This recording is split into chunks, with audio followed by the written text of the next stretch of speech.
And Jacob dwelt in the land wherein his father was a stranger, in the land of Canaan. These are the generations of Jacob. Joseph, being 17 years old, was feeding the flock with his brethren, and the lad was with the sons of Bilhah, and with the sons of Zilpah, his father's wives, and Joseph brought unto his father their evil report. Now Israel loved Joseph more than all his children, because he was the son of his old age, and he made him a coat of many colors. And when his brethren saw that their father loved him more than all his brethren, they hated him, and could not speak peaceably unto him. And Joseph dreamed a dream, and he told it his brethren, and they hated him yet the more. And he said unto them, Hear, I pray you, this dream which I have dreamed. For, behold, we were binding sheaves in the field, and, lo, my sheaf arose, and also stood upright, and, behold, your sheaves stood round about, and made obeisance to my sheaf. And his brethren said to him, Shalt thou indeed reign over us? Or shalt thou indeed have dominion over us? And they hated him yet the more for his dreams, and for his words. And he dreamed yet another dream, and told it his brethren, and said, Behold, I have dreamed a dream more, and, behold, the sun and the moon and the 11 stars made obeisance to me.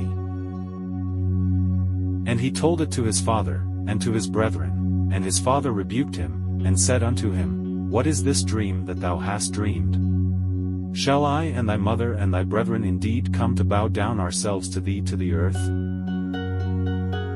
And his brethren envied him, but his father observed the saying. And his brethren went to feed their father's flock in Shechem. And Israel said unto Joseph, Do not thy brethren feed the flock in Shechem? Come, and I will send thee unto them. And he said to him, Here am I. And he said to him, Go, I pray thee, see whether it be well with thy brethren, and well with the flocks, and bring me word again. So he sent him out of the vale of Hebron, and he came to Shechem.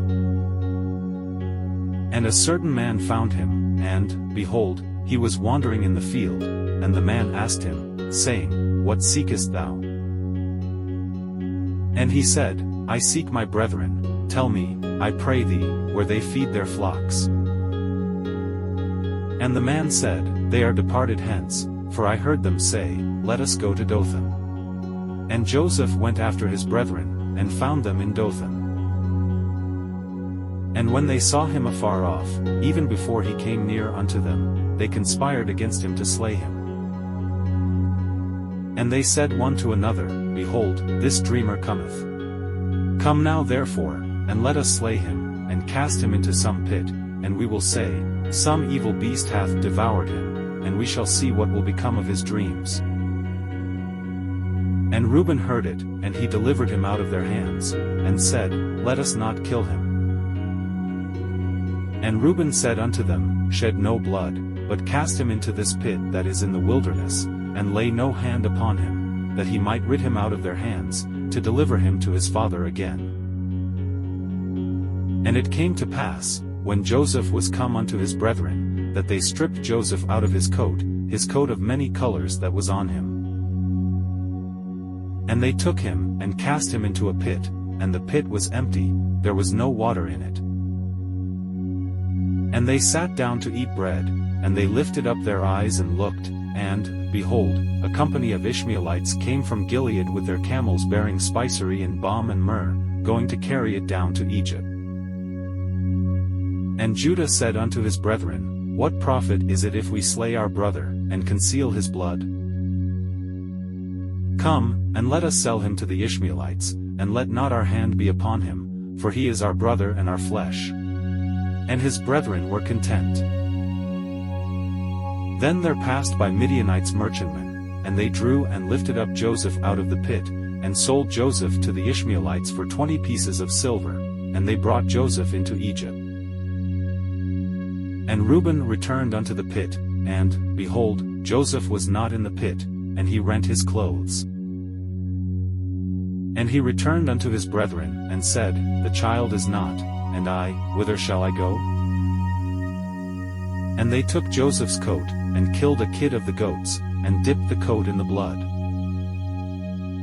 And they sent the coat of many colors, and they brought it to their father, and said, This have we found, know now whether it be thy son's coat or no. And he knew it, and said, It is my son's coat, an evil beast hath devoured him, Joseph is without doubt rent in pieces.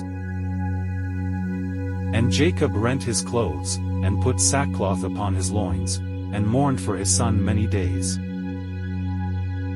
And all his sons and all his daughters rose up to comfort him, but he refused to be comforted, and he said, For I will go down into the grave unto my son mourning. Thus his father wept for him. And the Midianites sold him into Egypt unto Potiphar, an officer of Pharaoh's, and captain of the guard.